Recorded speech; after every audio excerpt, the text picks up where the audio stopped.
Welcome back to Sports Talk ATL. I am Chase Earl, joined by Alex Lord. Spencer Strider was on the bump last night, and he was magnificent.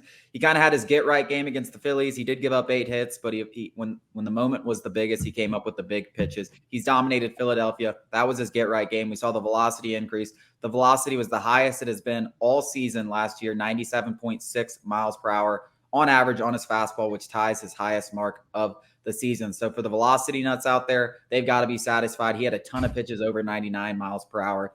He was electric. He had the ball on a string. He only made one mistake to Joey Gallo. And as I said, when he was going through these growing pains from the middle of May to the middle of June, when he gets out of this, providing he is not injured, and there is no reason for that, and now we know he's not injured, it was just mechanical issues and stuff like that, he will become a better pitcher because of it. And that is bigger than any single game win, 2 wins, 3 wins. I mean, the Braves are 6.5 games up in this division. Like, you can drop a couple and it doesn't matter as long as you can get your best guys going back on the right track. And he's on the right track. He looks like a guy who could win the NL Cy Young. There's no reason to think he can't, especially with how everyone else in the league is pitching.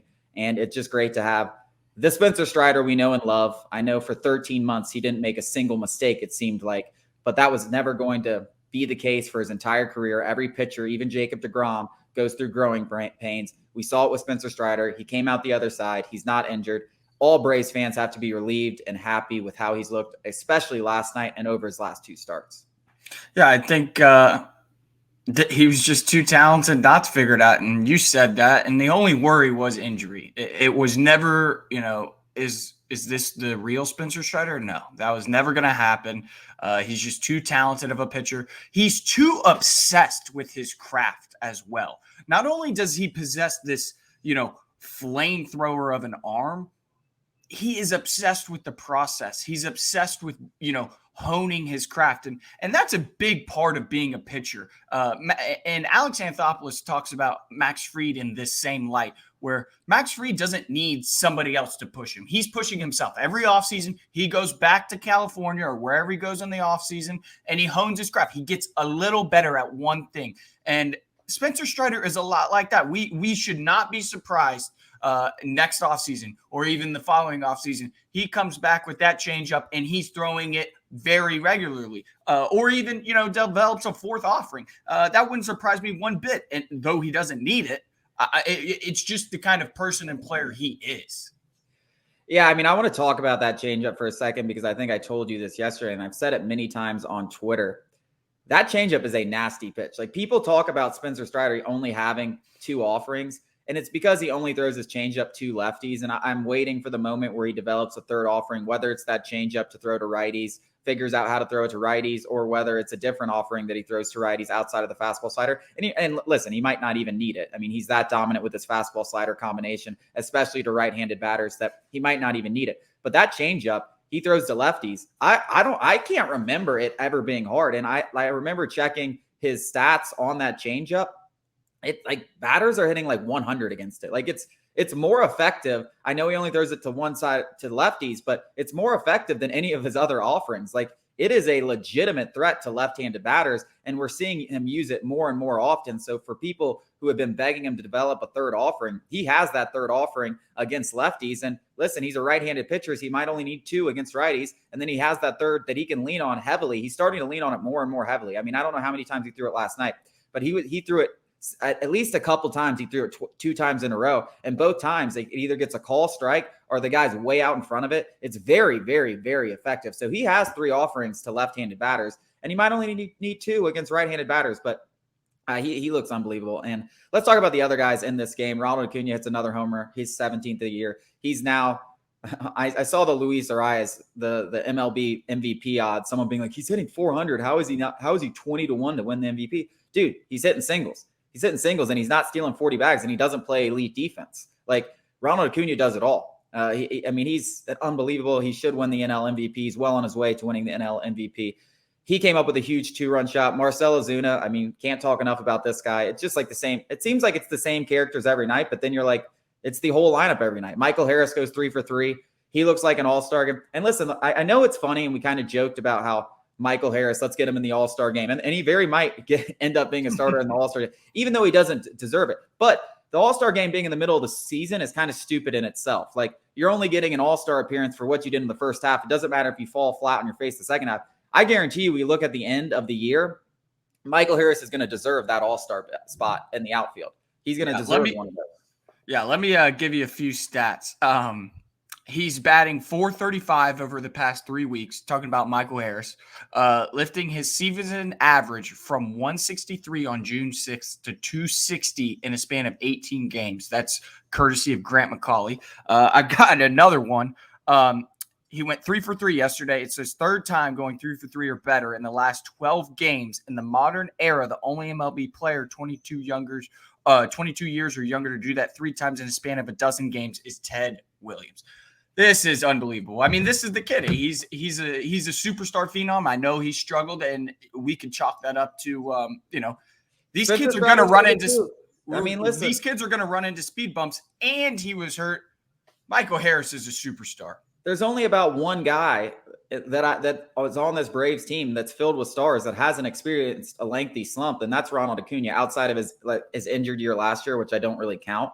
Like, that's the only guy that's from the bump. And like Ronald Acuna, we're talking about him being the most talented player in Braves history, and that's a franchise that includes Hank Aaron, who might be the best player of all time. So you can't really count them. All of these guys are going to experience bumps in the road. Michael Harris is going to experience a bump in the road next year probably too, and maybe the year after that. I mean, all these guys, Austin Riley, the guy's a perennial NL MVP candidate, Matt Olson, one of the best first basemen in the league. They all experience bumps in the road. Doesn't matter how good they are. There's only a select few players, and that's why when you see a guy like Ronald Acuna, you have to appreciate him that much more, because it's like, how do you get this guy out? And now he's putting it all together mentally, and he's just on another level in the rest of the league. And I respect Corbin Carroll. I respect what Freddie Freeman's doing out in LA. No one's doing it better than Ronald Acuna. And if there's a stat that tells you that someone's doing it better, that stat needs to be thrown out the window and disband, because it ain't a good stat. I'm sorry. He is unbelievable. And I remember, I think there was a Mets writer, I forget his name, talking about how Corbin Carroll's better. Like, sorry, Braves fans, Corbin Carroll's just better. Dude, shut up. Like, these guys, these Mets fans, they just can't help from making themselves look like idiots. They just can't help it. I got a couple of things to say. I'll address the Mets one first, and then I want to go to Luis Arias. Since the throw it again, please, after Pete Alonso hit that home run off of Bryce Elder, that was June 6th. The Braves have scored 133 runs over their last 18 and a half games. The Mets have gone from 6.5 games back to 16 back in just 20 days. That is unbelievable. Don't ever let those sorry losers in the metropolitan area of New York ever talk down to you, Braves country. You are the kings of the division. They will never sniff our greatness. It's just in our DNA to be winners, and it's in their DNA to be losers. With that being said, what Luis Arias is doing for the Marlins is historic. I think it's never been done before since the 40s. Somebody told me batting .400, which is, it's historic. What Ronald Acuna doing has never been done. Not only has it wasn't done by the greatest players to ever play the game, 40s, 50s, 60s, that's a great thing for Luis Arias. Batting .400, especially in today's game, is quite a feat. But what Ronald Acuna Jr. is doing, nobody in the game of baseball has ever done. He's on pace to eclipse 30 home runs and 60 steals. Nobody has done that. And hell, if he stays hot, he could go 40-70. Like, that's within the realm of possibilities. I think he's on pace right now for 36-ish home runs and 67-ish steals. Well, Acuna's going to get 40 homers. I'll tell you right now, he's going to get 40 homers. So he's going to at the very least get 40-60, I think. 40-50 is a shoe-in, which has never been done. He's going to get 40-60, I think, is probably very, very likely. 40-70, I think, is where you're going. But he's going to get 40 home runs. Like, and if he stays healthy, he's getting 40 homers. Like, he kind of started off slow in the home run department. He's picked it up of late. And, dude, it's just a matter of time. He hits the ball too hard. The balls just are going to start leaving the heart. He's going to go where he hits like 10 homers in 20 games, and we're going to be like, oh, he's on pace for almost 50. He's going to go on like a Matt Olson kind of hot streak in the home run department. Yeah, I mean, these guys, it's funny. There's a few Mets quotes out there. One, and I let off the show kind of saying it, but the Mets broadcast booth got caught saying, God, the Braves they just don't lose. And it's just like, And I also saw something on TikTok from a guy. His name is Miserable Mets Fan. Like that's it. He's got like a Frank shtick going, and it's like I don't know what the song was. Maybe it's Juice WRLD. I think it's Juice WRLD. He's like holding up the phone. He's like watching the Braves build a dynasty, and he's like crying like the whole time. And he's got Juice WRLD playing, and it's like, will you turn that off? Stop crying. And he's like,